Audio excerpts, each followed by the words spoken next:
For generations, Muslim Rohingya in Myanmar have faced persecution. In August this year, armed Rohingya fighters fought back, attacking security checkpoints. It led to a brutal crackdown by Myanmar's military, prompting hundreds of thousands of Rohingya to flee into neighboring Bangladesh. Now they're struggling to survive in crowded, muddy camps. I'm Steve Chow. On this episode, 101 East investigates the uncertain future facing a people unwanted and unable to return home.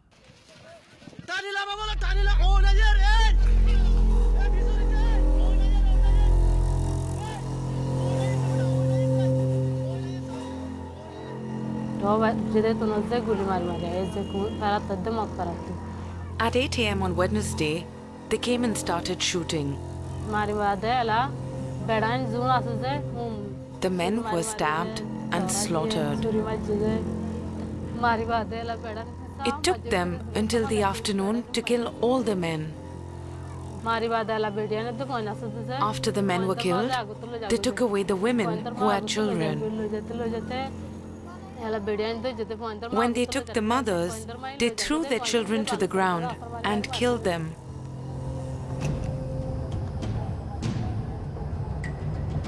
Such stories of horror and fear have driven more than 600,000 Rohingya out of Myanmar.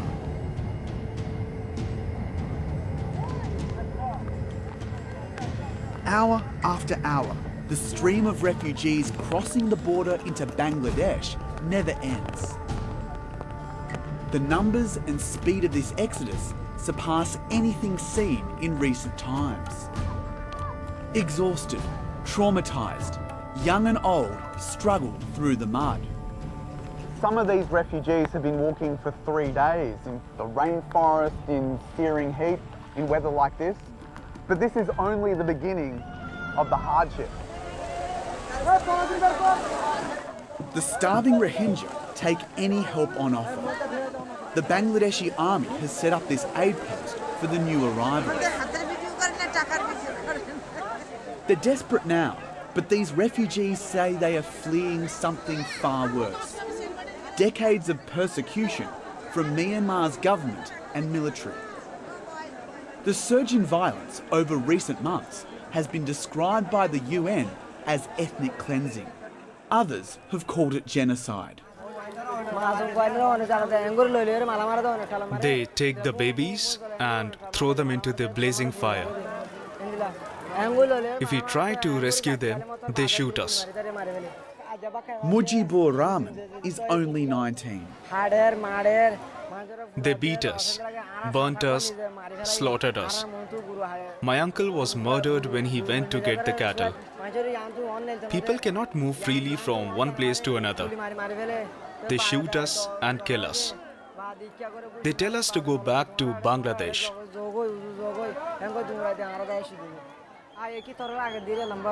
Escaping in the middle of the night, he led 14 members of his family to safety. Along the way, we always had to watch out for the military, looking this way and that to check whether the route was safe. If they saw us in the jungle, they would shoot at us.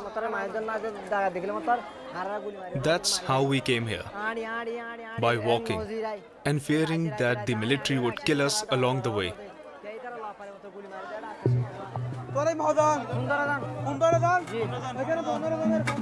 Mujibur joins the queue for rations of rice, sugar and a little cash.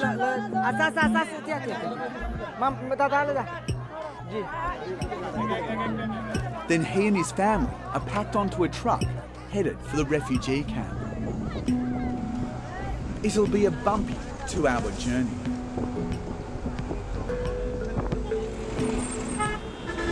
From morning to night, the refugees are dumped by the side of the road near the camps with no idea what to do next. We have never been here. We don't know anybody. So we were just sitting there, wondering where should we go.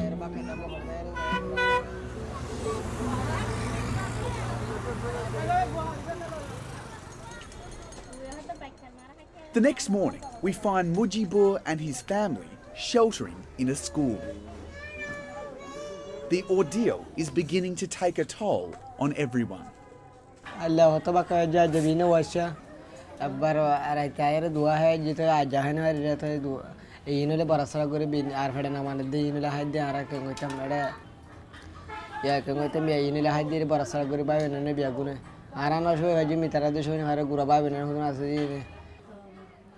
Mujibur is overwhelmed.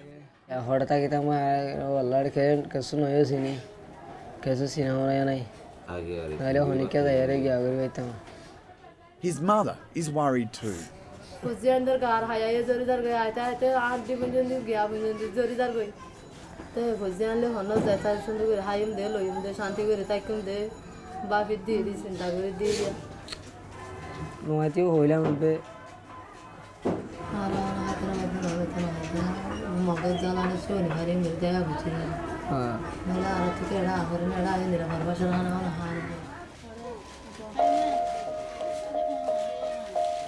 In Myanmar, the family owned a small shop and house. Now, they have nothing. Mujibur shows us the title deeds to their properties, but the Myanmar government does not recognise their ownership. They say, this is not your country. Where are you from? You're all Bengali. But we have documents of our property. Rohingya like Mujibur are also denied education, healthcare and freedom of movement. Despite living in Myanmar for generations, the Rohingya are not considered citizens. Instead, they're branded illegal immigrants from Bangladesh. So where are we going? Whereabouts are we headed? There's no time to lose. The family will have to leave the school in 2 days when classes resume. Mujibur and his father need to quickly find somewhere to live. So they venture deep into what is now one of the largest refugee camps in the world. They've been given a phone number for someone from their village who might be able to help them. If I go to them, I hope they will help me. If I can meet them, they may help me to build a shelter.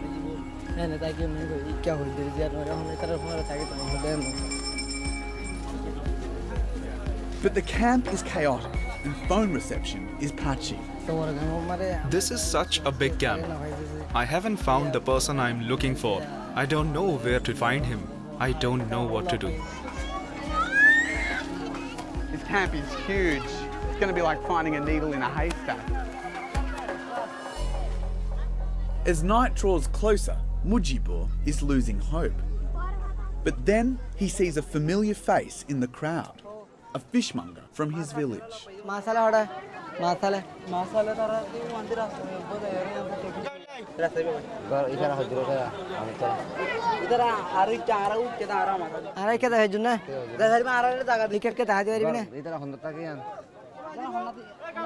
That's pretty good news. Good luck, yeah? Mujibur is eager to go, so we say farewell and agree to meet up later.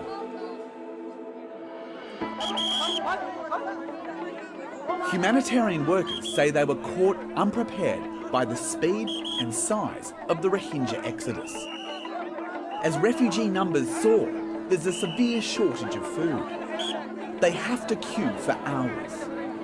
When you look into people's eyes, all you see is sheer desperation, but the military and officials are doing whatever they can to keep things under control.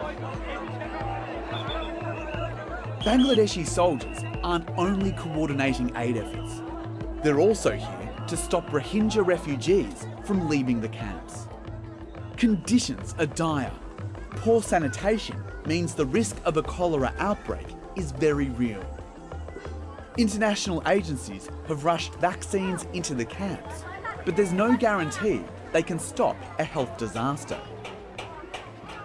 Most of the refugees are women and children. Hunger is hitting hard. In a makeshift medical tent run by Bangladeshi volunteers, Hasina is hoping to get some medicine for her 6-week-old daughter. What symptoms does your baby have? The baby is coughing, and there's also blood in her stool, and she cannot drink milk properly. I don't have money, otherwise I could have gotten medicine from outside.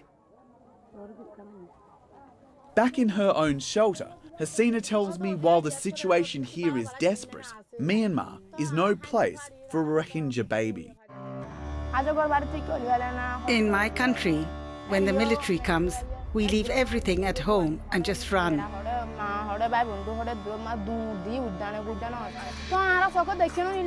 I have seen them throw a baby into a blazing fire with my own eyes.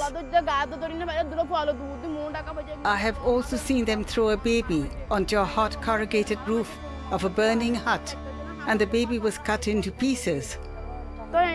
They snatched a baby from a mother and threw it onto a burning fire. To escape the same fate, Hasina ran from her village to save her unborn baby. After giving birth in the jungle, she fled to Bangladesh with her family. The baby has not had milk for 3 to 4 days. I don't have enough milk because I haven't eaten enough. During our time with her, Hasina's little girl hardly cried. We go with her to a malnutrition clinic.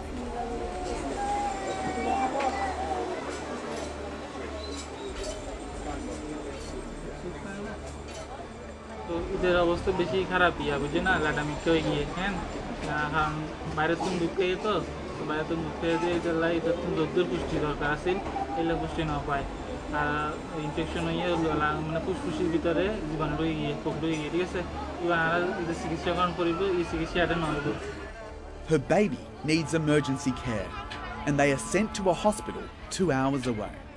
The doctor before said, if we don't get this little girl to the hospital, she might die.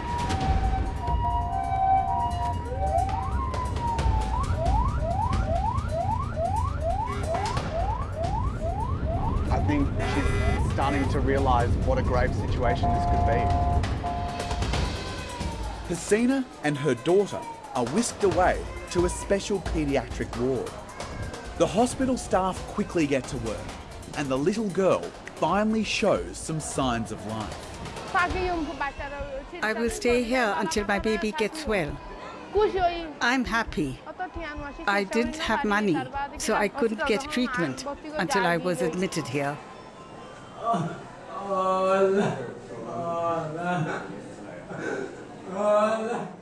This hospital treats the worst cases from the refugee crisis. Everyone here has a terrible story. While shielding her baby, this mother claims she was shot multiple times by the military.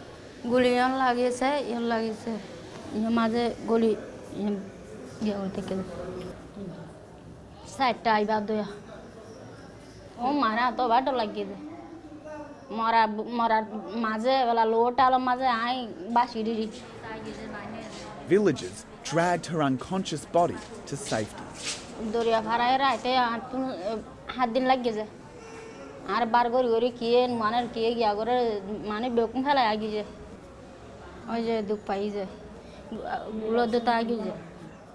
In another bed, a father tells me how his 6-year-old daughter was badly burnt in a rocket launcher attack. So what injuries did your daughter sustain?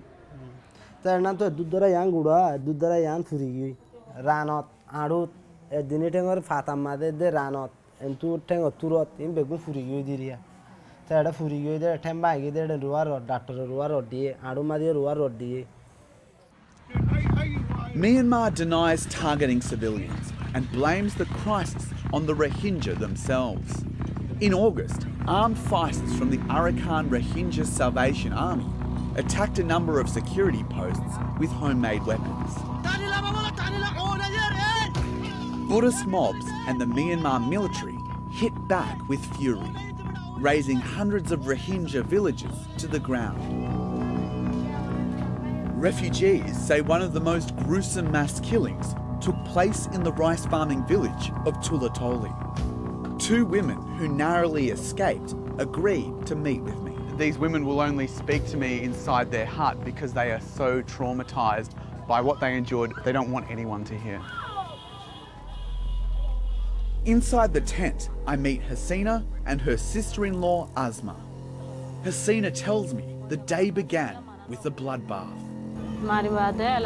The men were stabbed and slaughtered. When they took the mothers, they threw their children to the ground and killed them.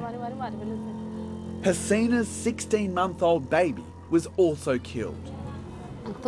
When they took us, along the way, my baby was taken from me and thrown to the ground, then into a fire.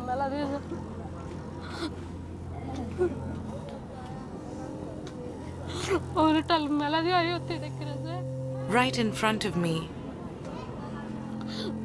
Soldiers took Hasina, her sister-in-law Asma, and 2 other women to a house. They blindfolded them with scarves. They took off all my clothes. They started raping us. After the rape, whoever was still breathing was stabbed with a knife and left to die.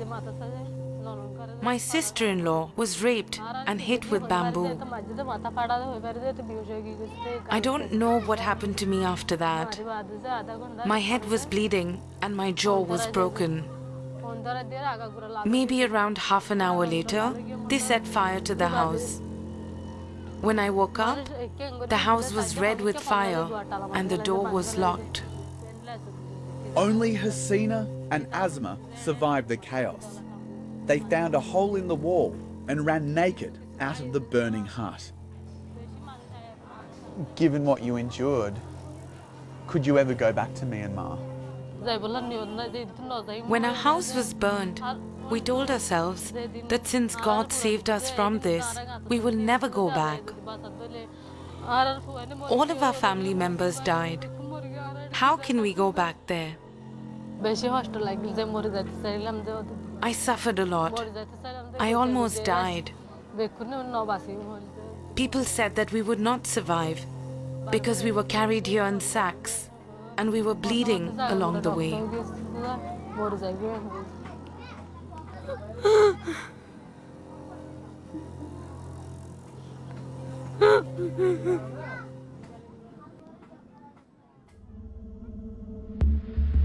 The security forces have been instructed to adhere strictly to the code of conduct in carrying out security operations, to exercise all due restraint, and to take full measures to avoid collateral damage and the harming of innocent civilians. Aung San Suu Kyi is the head of Myanmar's civilian government, but has no control over the military. Despite overwhelming evidence of rape, arson and violence, the Nobel Peace Prize winner says she doesn't know why the Rohingya are fleeing her country. Nevertheless, we are concerned to hear that numbers of Muslims are fleeing across the border to Bangladesh. We want to find out why this exodus is happening. We would like to talk to those who have fled as well as to those who have stayed.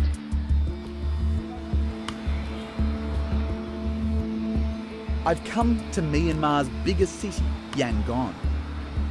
It's clear to see there's strong support for Aung San Suu Kyi, but only fear and anger towards the Rohingya.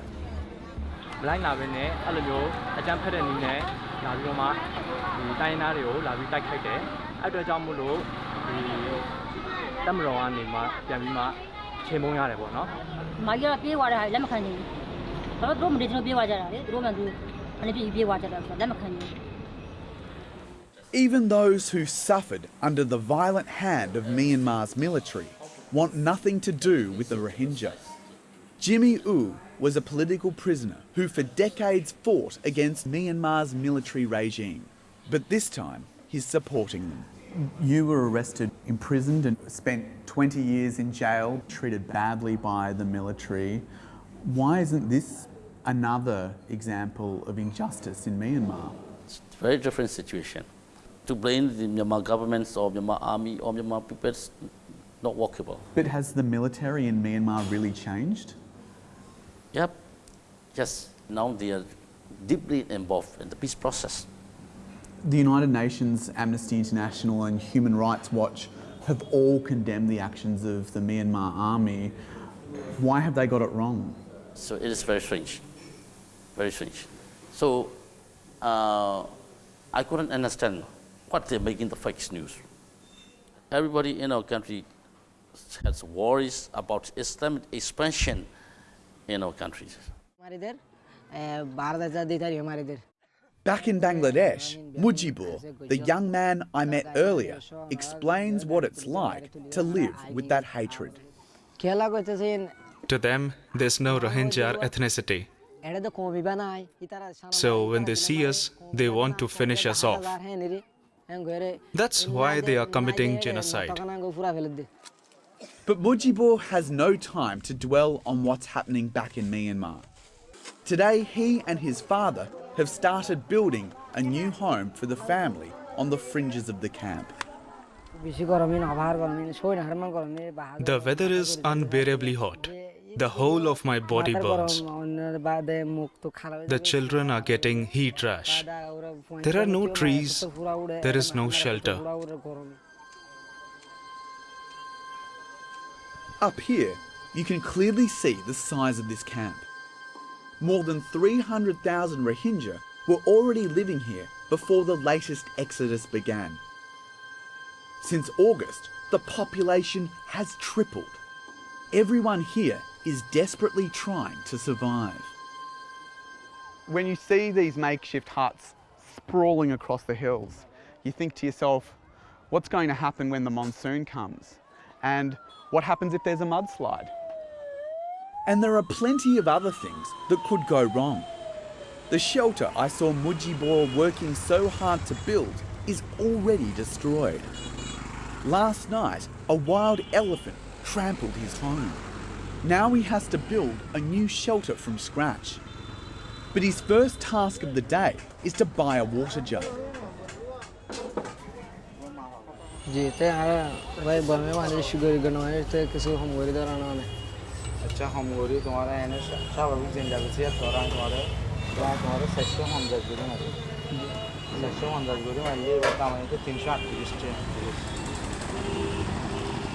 also needs new tarpaulin sheets, but his money is fast running out.